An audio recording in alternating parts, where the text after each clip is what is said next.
भारत माता की। भारत माता की। भारत माता की। यवतमाळ जिल्हातर्फे पांढरकवडा नाटेतर्फे समधीर दादाल बायकोन नावा प्रधान सेवकना जय सेवा।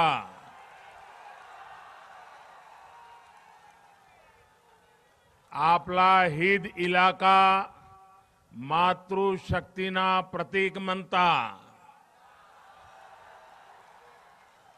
इत्तीन जमा एरुण सब कोलावार दादा बाइकलुंग इमेत मुख्य सेवक नेत राम राम जय श्यामा दादा। इमुंग सबुंग भेटी लताना आनुंग खूब खुशी ये दिन। यवतमाळ जिल्हा आणि परिसरे माहीर मार बंजारा भाई बहनों मारो मनपूर्वक जय सेवालाल। महाराष्ट्र के राज्यपाल श्रीमान विद्यासागर राव, राज्य के लोकप्रिय एवं यशस्वी युवा मुख्यमंत्री श्रीमान देवेंद्र फडणवीस, केंद्र में मंत्री परिषद के मेरे साथी श्री नितिन जी, श्रीमान हंसराज आहिर जी, राज्य सरकार के मंत्री श्रीमान मदन येरावर जी, मंच पर उपस्थित अन्य महानुभाव और विशाल संख्या में हमें आशीर्वाद देने के लिए आए हुए भाइयों और बहनों और विशेष रूप से बहनों, पांढरकवडा की इस भूमि से मैं संत सर्वलाल महाराज, मुक्ताजी महाराज जैसे अनेक संतों और महापुरुषों को नमन करता हूं। कुछ महीने पहले इस क्षेत्र के आदिवासी युवाओं ने एवरेस्ट पर विजय प्राप्त की थी। दिल्ली में मुझे इन युवा साथियों से मिलने का अवसर भी मिला था। उनके परिश्रम, उनके सपनों के बारे में जानकर मुझे यवतमाळ चंद्रपुर की ऊर्जा का सुखद अनुभव हुआ था। इसी यहां की कोलाम जनजाति का स्वच्छता के प्रति जो आग्रह है, उसका जिक्र मैंने अपने मन की बात कार्यक्रम में भी किया था। चंद्रपुर के युवाओं ने जिस तरह वहां के किले को साफ किया था, उससे देश के अनेक युवाओं को ऐसे ही स्वच्छता अभियान की प्रेरणा मिली है। तुम्ही विचार करीत असाल, आज मी पांढरकवड्यात का आलो? माझ्या माता भगिनींना तर भेटायचेच होते, पण 20 मार्च 2014 रोजी सुद्धा मी दाबडीला आलो होतो। तब मैंने चाय पर चर्चा की थी और देश की समस्याओं को दूर करने के निरंतर काम करने का वादा किया था। बीते 4.5 वर्ष से पूरी ईमानदारी के साथ आपसे किया ये वादा निभाने का मैं प्रयास कर रहा हूं। आप लोगों को संतोष है? मैं जो काम कर रहा हूं उससे संतोष है? मैं जो मेहनत कर रहा हूं उससे संतोष है? मैंने जो वादा किया उसके लिए जी जान से जुटा हूं। आप खुश हैं? आपके आशीर्वाद है, आपके आशीर्वाद बने रहेंगे। आज भी पांडरकवड़ा के यवतमाल के विकास से जुड़ी सैकड़ों करोड़ की परियोजनाओं का शिलान्यास और लोकार्पण किया गया है। इनमें गरीबों के घर से जुड़े, सड़कों से जुड़े, रेलवे से जुड़े, रोजगार और स्वरोजगार से जुड़े, शिक्षा से जुड़े अनेक प्रोजेक्ट्स हैं। भाई और बहनों, विकास की इन सभी परियोजनाओं के बीच मैं ये भी जानता हूं कि हम सभी किस गहरी वेदना से गुजर रहे हैं। पुलवामा में जो कुछ भी हुआ उसको लेकर, आतंकवादियों के उस कृत्य को लेकर आपके आक्रोश को मैं समझ सक रहा हूं। यहां महाराष्ट्र के भी दो वीर सपूतों ने देश की सेवा करते हुए पुलवामा में अपने प्राणों की आहुति दी है। जिन परिवारों ने अपने लाल को खोया है, उनकी पीड़ा मैं भली भांति अनुभव कर सकता हूं। हम सभी की संवेदनाएं उनके साथ है। भाई और बहनों, मैंने कल भी कहा है और आज भी दोहरा रहा हूं, इन शहीदों का बलिदान व्यर्थ नहीं जाएगा।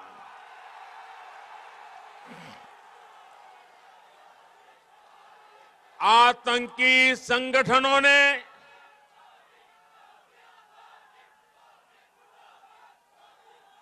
आतंक के सरपरस्तों ने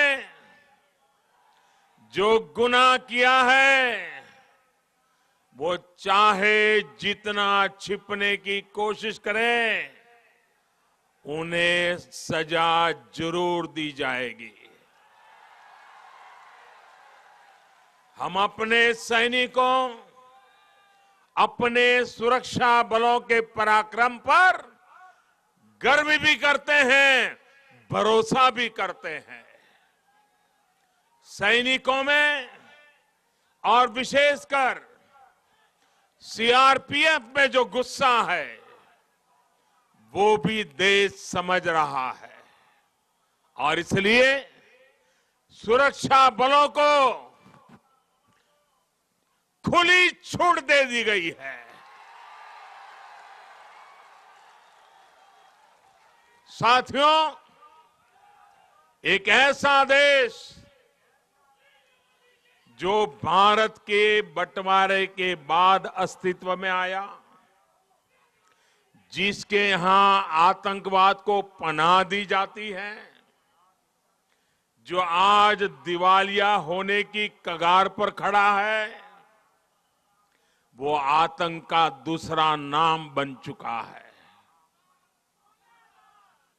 मैं देश को फिर भरोसा दिलाता हूं, धैर्य रख ले, अपने जवानों पर भरोसा रखिए। पुलवामा के गुनहगारों को सजा कैसे दी जाएगी, कहां दी जाएगी, कब दी जाएगी, कौन देगा, किस प्रकार की सजा देगा, ये हमारे जवान तय करेंगे। साथियों, आज अगर हम पूरी सुरक्षा के साथ अपने सपनों को पूरा कर पा रहे हैं, देश का विकास कर पा रहे हैं, तो उसके पीछे अनगिनत बलिदान है। मैं पुलवामा के शहीदों को एक बार फिर नमन करता हूं। साथियों, देश की सुरक्षा के साथ ही देश की समृद्धि के लिए भी हमारी सरकार पूरी तरह प्रतिबद्ध है और इसलिए विकास की पंचधारा यानी बच्चों की पढ़ाई, युवा को कमाई, बुजुर्गों को दवाई, किसानों को सिंचाई और जन जन की सुनवाई पर बल दिया जा रहा है। आज के लोकार्पण और शिलान्यास इसी सोच का विस्तार है। भाइयों और बहनों, किसी भी क्षेत्र के विकास में कनेक्टिविटी का बहुत बड़ा रोल होता है।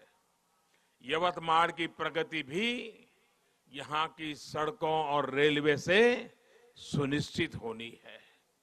इसी भावना के साथ थोड़ी देर पहले सड़क से जुड़े करीब 500 करोड़ रुपए के प्रोजेक्ट का शिलान्यास किया गया है। इसके अलावा पुणे अजनी पुणे हमसफर एक्सप्रेस को भी हरी झंडी दिखाई गई है।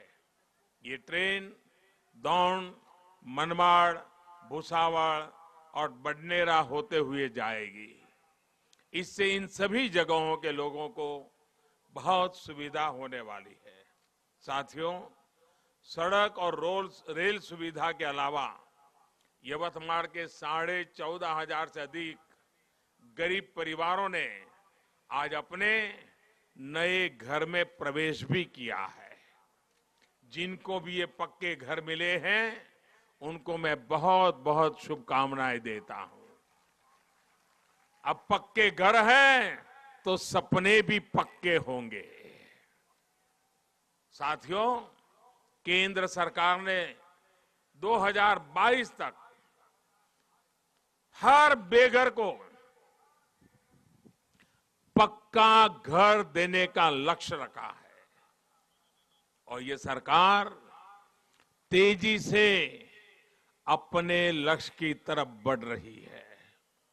जिन परिवारों को अब तक घर नहीं मिला है वे भी इस बात पे भरोसा करें, ये मेरा वचन है, 2022 के पहले हर परिवार को पक्का घर होगा होगा होगा। अब तक देश के गांव और शहरों में 1.5 करोड़ गरीबों के घर बनाए जा चुके हैं। पिछले 4 वर्षों में महाराष्ट्र में भी लगभग 2.5 लाख घर बने हैं। फडणवीस जी की सरकार ने भी 50,000 से ज्यादा घर बनवाए हैं। यहां यवतमाल में भी लगभग 12,000 घरों पर काम चल रहा है। भाइयों और बहनों, प्रधानमंत्री आवास योजना के तहत जो घर बन रहे हैं ये गरीबों को आत्मविश्वास तो दे ही रहे हैं, साथ में हमारी बहनों के सशक्तिकरण का भी साधन है। जिस प्रकार यहां की हमारी परंपराओं में बहनों को प्राथमिकता दी जाती है, माताएं परिवार और समाज को दिशा दिखाती हैं, उसी प्रकार प्रधानमंत्री आवास योजना के तहत मिलने वाले घरों की रजिस्ट्री घर की महिला के नाम पर हो, इसे प्राथमिकता दी जा रही है। भाइयों और बहनों, महिला सशक्तिकरण को लेकर यवतमाल देश के अग्रणी जिलों में है। यवतमाल सहित पूरे महाराष्ट्र में महिला बचत गट का एक बहुत बड़ा नेटवर्क है। हमारी सरकार ने महिला बचत गट को विस्तार भी दिया है और उनको शक्ति भी दी है। इन समूहों को ग्रामीण अर्थव्यवस्था का आधार बनाने के लिए पहले की अपेक्षा 2.5 गुना ज्यादा पैसा उपलब्ध कराया गया है। भाइयों और बहनों, मुझे याद है कि पिछली बार जब मैं यहां आया था तो शेतकरी समाज से लंबा संवाद किया था।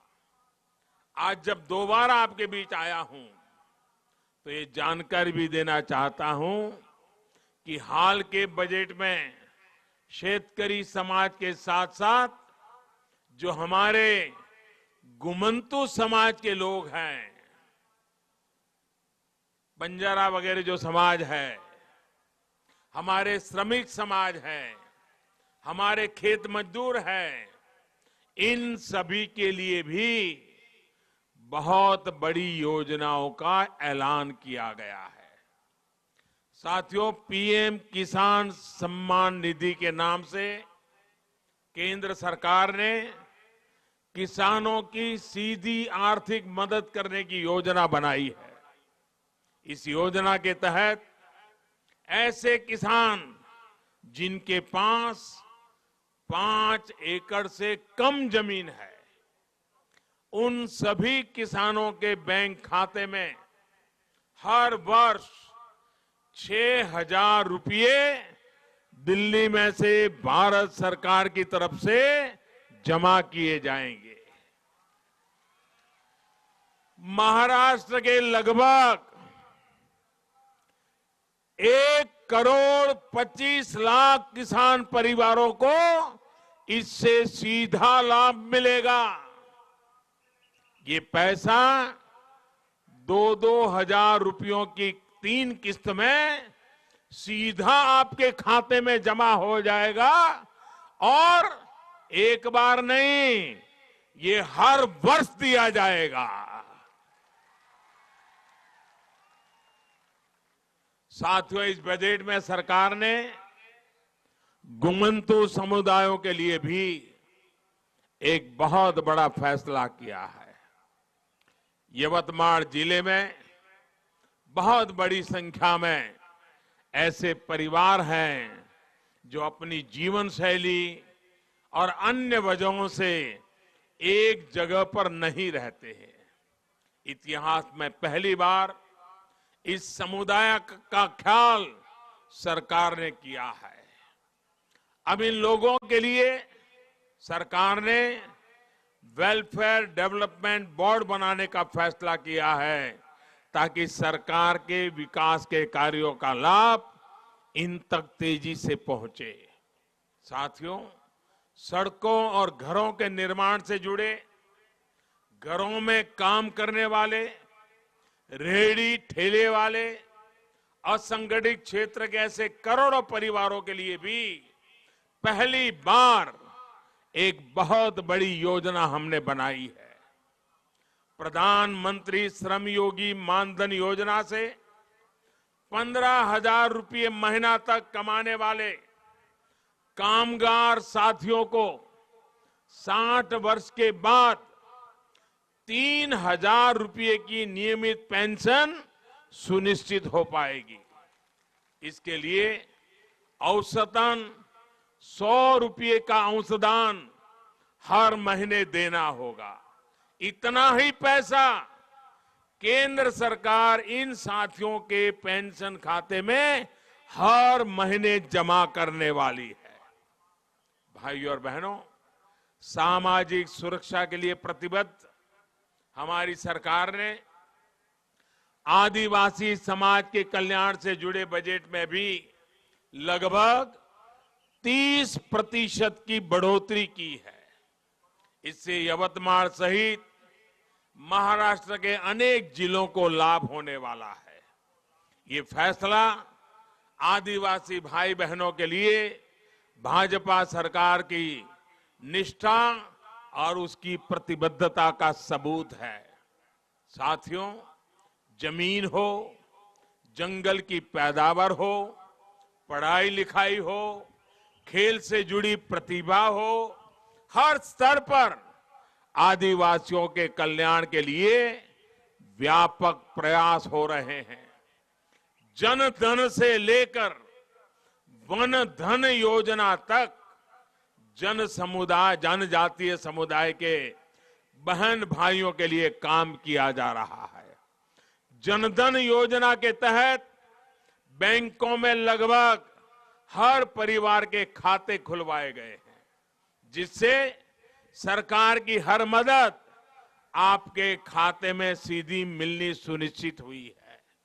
अब कोई भी बिचौलिया आपके पैसे पर डाका नहीं डाल सकता। इसी तरह वन धन योजना के माध्यम से ये सुनिश्चित किया जा रहा है कि जंगल से जो आप उपज लेते हैं उसकी बेहतर कीमत आपको मिल पाए, इसके लिए वन धन केंद्र बनाए जा रहे हैं।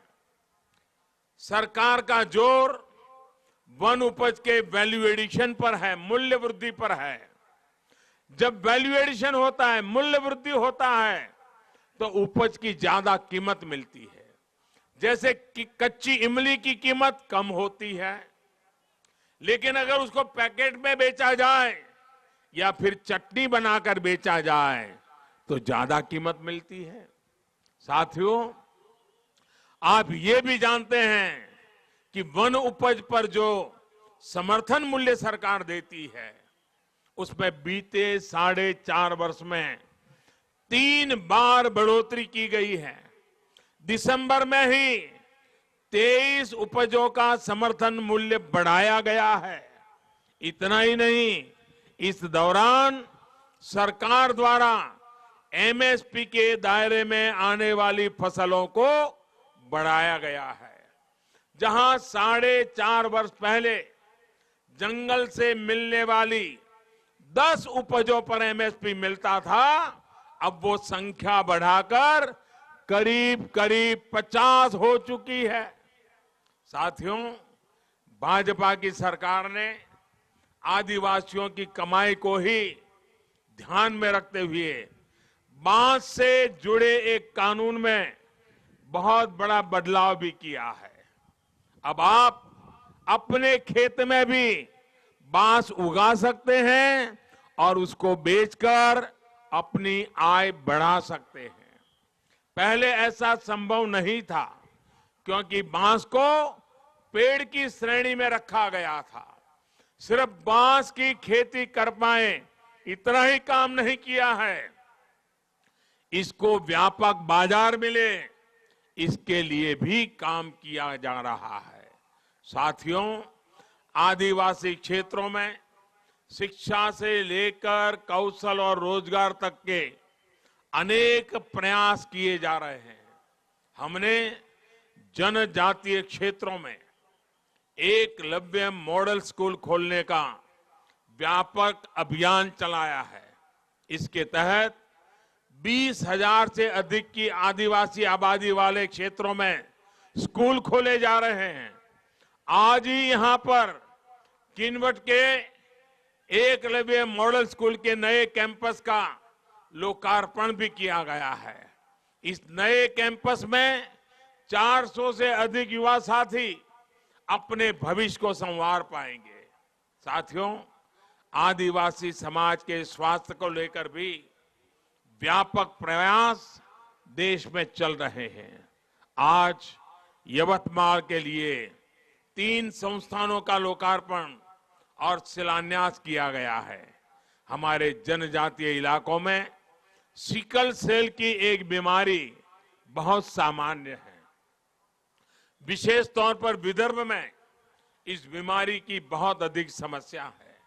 हम बीमारी के इलाज के लिए बेहतर चिकित्सा सुविधा हो, रिसर्च की सुविधा हो, इसके लिए चंद्रपुर में रिसर्च से जुड़ा सेंटर स्थापित किया जा रहा है।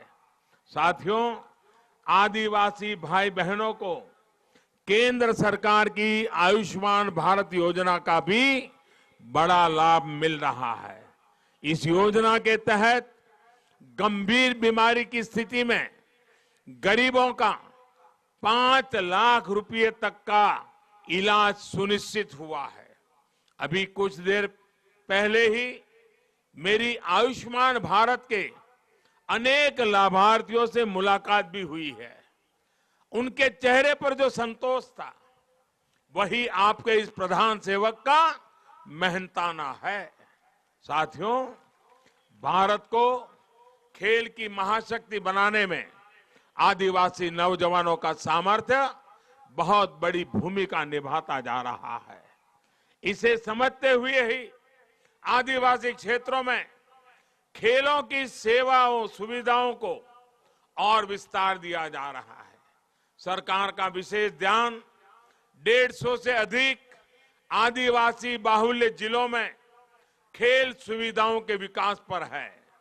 सरकार द्वारा ऐसे हर जिले को 2022 तक 5 करोड़ रुपए तक की सहायता का प्रावधान किया गया है।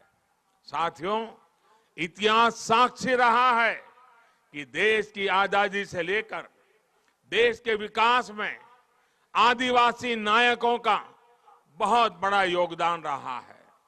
भाजपा सरकार इस योगदान को सम्मान देने का काम भी कर रही है।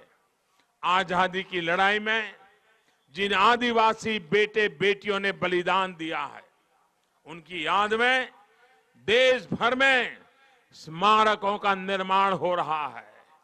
भाइयों और बहनों, देश की सुरक्षा, महिला सशक्तिकरण, आदिवासी कल्याण और विकास के दूसरे काम अगर आज इतनी तेजी से हो पा रहे हैं क्योंकि आपने 4.5 वर्ष पहले एक मजबूत सरकार के लिए वोट दिया था।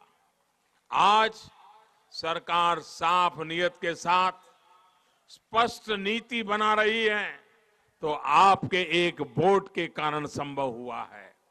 तब अगर आप इससे चूक जाते तो शायद हम वहीं के वहीं रह जाते। विकास के इस विश्वास को आप और अधिक मजबूत करेंगे। अपने इस प्रधान सेवक पर अपना आशीर्वाद बनाए रखेंगे। इसी आग्रह के साथ एक बार फिर विकास की सभी परियोजनाओं के लिए मैं आपको बहुत बहुत बधाई देता हूं। मेरे साथ जोर से बोलिए, भारत माता की, भारत माता की, भारत माता की। बहुत बहुत धन्यवाद।